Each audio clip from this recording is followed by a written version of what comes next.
This is my finished medieval castle. This is not only a castle, but also it has a village for peasants as well.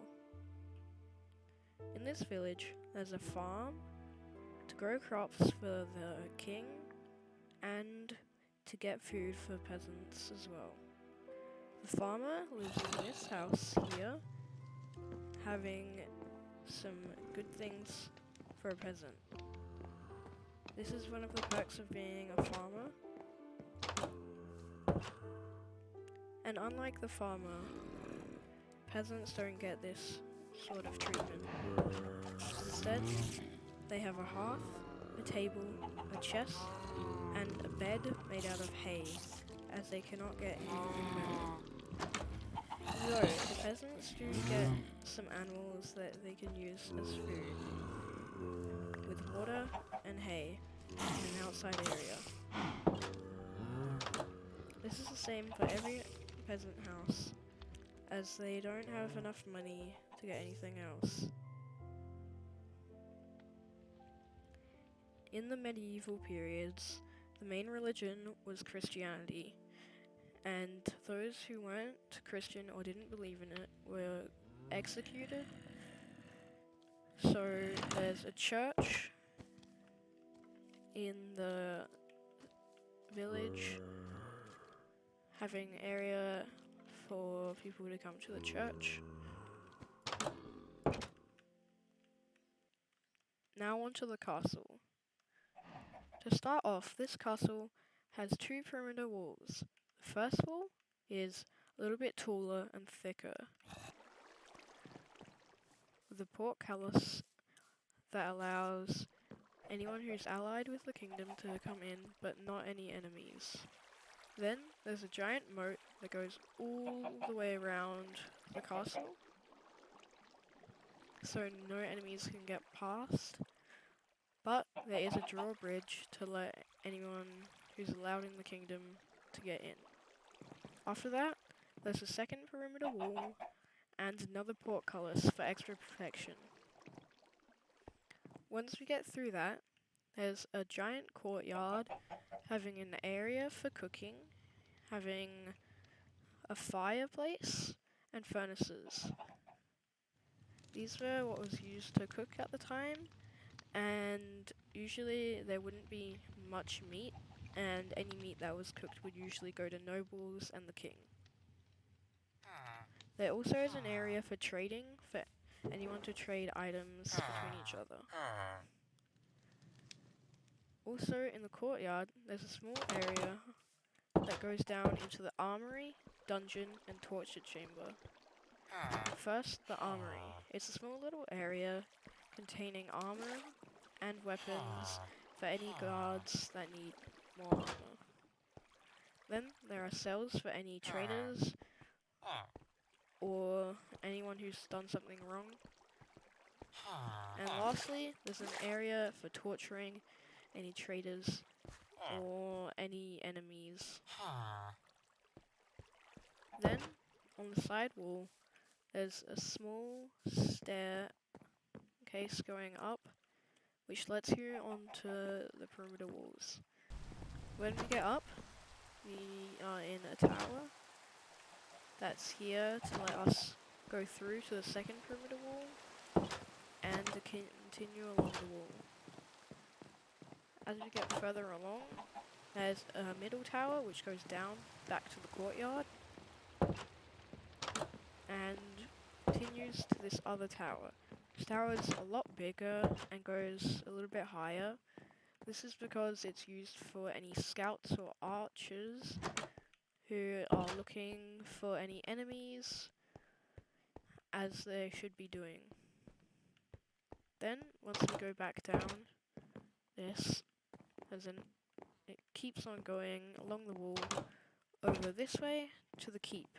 Now there's another staircase going down back to the courtyard and an area for the keep. Keep is like the last resort. If the castle's being attacked, there are beds, water, and down here there are armor for those who can fight and swords. and barrels stocked with food in case enemies attack. Then we go up here to the top of the keep, which is just used for looking for where the enemies are. Then, as we go down, we go through a big bridge, crossing over to sort of the king's areas. Now, this area is used for creating banners for the kingdom, and an area for storing books and information. Down here there's an area for beer, for any people who aren't prestigious enough for wine, and a stock of hay bales underneath the stairs to keep out of the rain. Then, as we go up, there's another room this is usually a meeting room. It has a map of the kingdom and the surrounding land, and also balconies on every side that look out into the courtyard and the rest of the kingdom. Then, as we go up more, there's an area for the king. This is where the king will usually be at his throne, having a feast table, and being able to invite any other nobles or any prestigious people. Then there's a little area for personal reading and writing for the king. And then an area for a bed and water, as well as a balcony to look out for the king. And another staircase going up again to a higher balcony looking the opposite direction for the king. This is the most of the castle, as we've talked about everything inside the walls, although there is quite a lot more. As when we go outside, there's another wall. This wall goes all the way around the castle as well, and in each corner has a well-fitted tower for archers and other scouts as well. And it keeps going along the wall to where there's a ballista. This ballista is placed here for any enemies coming up the hill. We can shoot them down and hopefully kill a mass of them. Then there's another tower, and this tower goes up even higher than all the other towers, going all the way up to the top. There's an area for scouts and archers again. Now, as we keep going along the wall, there's also a catapult. And this catapult was specifically put here so if any enemies were coming down in boats from the river, we could shoot them with the catapult. And then there are more towers with little entrances over bridges, like this one to the keep. And it just keeps on going. And that's basically my whole castle.